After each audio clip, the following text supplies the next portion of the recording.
Leaving certificate, politics and society, ordinary level, and the topic is power and decision making in schools.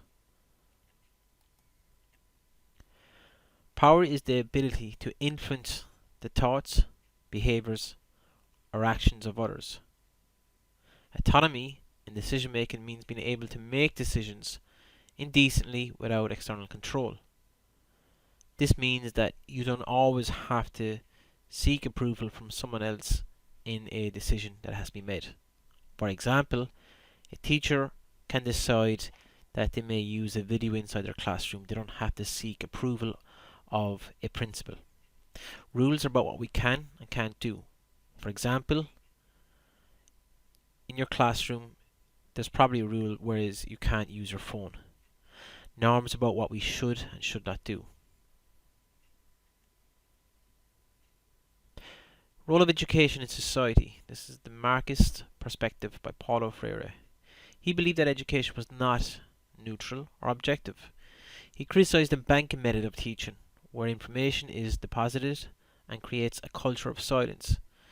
This may be an older traditional method of teaching, where perhaps teachers would have taught in a classroom where learners were silent. He developed a critical inquiry, active dialogue, and mutual respect for learners and teachers. This is where they were all treated equally. Feminism, the belief in social, economic, and political equality on the sexes. They believe that gender language is used in schools. Education reproduces gender stereotypes.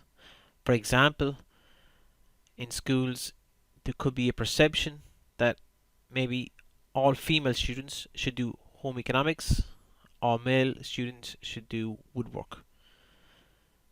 Children begin to learn gender roles in a household because of this. Another example of this would be girls could be asked to clean a table where a boy might be asked to move it. Here is an example of a decision-making structure. At the bottom you have the student council. In some schools you might have the parents association and the staff advisory committee. Above them is the patron of the school and the board of management and principal, and they then report to the Minister for Education. So who are the stakeholders? Who are underrepresented? Here is an example of all the different stakeholders in a school.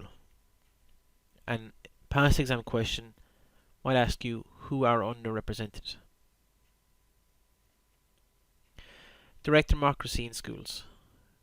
Direct democracy is a form of direct participation of citizens in democratic decision making, in contrast to representative democracy, i.e. TDs, senators and local councillors. Direct democracies may operate through a citizens' assembly or by means of a referendum. For example, we recently passed a referendum. We had gay marriage and the 8th Amendment. Direct democracy in a school is where students and staff are treated as equal and all have a role in decision making. An example of this might be where students would have a say in what subjects are offered. Here are two short questions that were asked before in previous papers. Name two groups who are underrepresented in the decision-making process in schools. We looked at a slide earlier which showed an example of all the different stakeholders. And there's a long question as well.